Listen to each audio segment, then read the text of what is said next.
Hi, my name is Willie. I'm the owner of SteelRoad Rod Customs. And yes, we have moved again.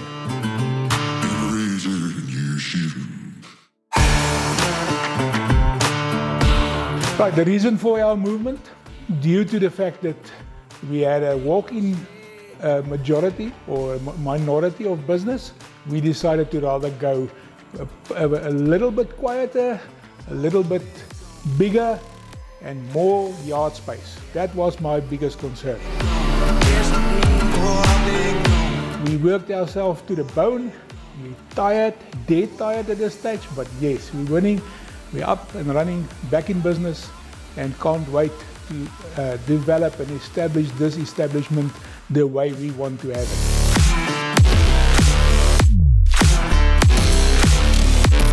Over the last couple of years in the industry, we've started focusing on building chassis, more into suspensions, developing our own suspension systems. We started looking deeply into performance exhaust systems. We're busy with, as in the previous series, with our fiberglass kit cars. We've done a couple of sales already. We're busy with 2 builds in the shop currently. We are very excited about it, and there's more development coming, so watch the space. There's things in my mind growing, going, and yeah, by the day, we're getting there. Currently busy doing a Jeep Gladiator for a customer. Customer came to me initially just to repair rust and spray, and it evolved into some much more extravagant build. Initially it had a straight 6 4.1 motor in it, and we decided to go V8. We're busy with all the drivetrain at this stage, and I think this is going to be a little monster once it's driving. I think it's going to be enjoyable.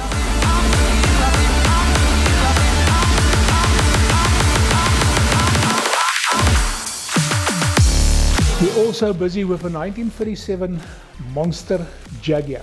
The original cars came out with a 1500 4-cylinder motor. This one is running V8 now on a Pajero suspension, front and rear, 4-wheel drive. Busy building this for a customer there in the Vaal Triangle. He wants to use it as a daily driver. So it was quite a challenge when initially he came up with this idea. I thought he was crazy.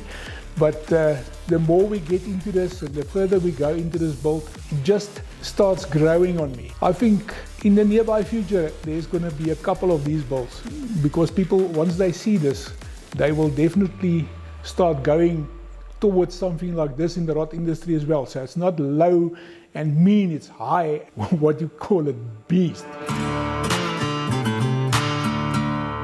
We're busy with the 48 Studebaker. We're in the final stages of bodywork. Soon it will be completely primed, and then the fantastic candy apple red spray job must be done. The customer actually said to me more towards a black cherry, but not completely black cherry. So it's going to be an in-betweener. Can't wait to do it. A lot of fabrication has gone into that vehicle. A lot of hours of sweat and fabrication, broken fingers, burnt faces, welding, etc., etc. That was a complete build from the chassis up. We did a complete new chassis for that vehicle, new suspension. We rebuilt the motor, 327 V8. We're doing a complete dress-up kit on the motor, everything new. So yeah, I think it's going to be a superb build. A once-off in South Africa. I'm very keen on what we did with the load box. Keen on the interior. We're doing a very nice leather, full leather interior. We color matched the gearbox, engine, etc. to the interior. So with the candy, I think that's just going to be a superb build. And yes, many people might be thinking and asking about the 39 Chevy that we did in the previous series with Kevin. The Chevy is getting to final stages of fabrication now. It's been a long journey. It's just over 2 years now, but every piece of sheet metal on that car, all the doors has been reskinned. Since the previous episodes, the nose clip has been extended. We widened the fenders. The complete interior, the dashboard, etc., all is built by hand. We're busy with a diffuser at the back of the car. Kevin decided, he saw the diffuser on the Studebaker and he said to me, no, there must be something like that on the Chevy as well. So we in the design process, got a couple of photos, got a couple of exhaust tips that will match. So yeah, that's where we are. Our plan is to finish the Chevy this year. It's going to be in a beautiful deep candy blue, specially formulated for that car. Yeah, I can't wait to see it finished. The F250, that was done by ourselves over a couple of years as well. I think the total build time on that vehicle is just over the 18 months period. Complete build from where we started. It's running, it's driving, and it's in a beautiful state. A very, very satisfied owner, and he can't talk enough about his vehicle. It was a challenge because it's a huge vehicle with a high lift kit, big wheels, 351 Windsor motor. We did a complete performance exhaust system on it, everything inside, outside. That's a brand new F250 70s model with all the bells and whistles.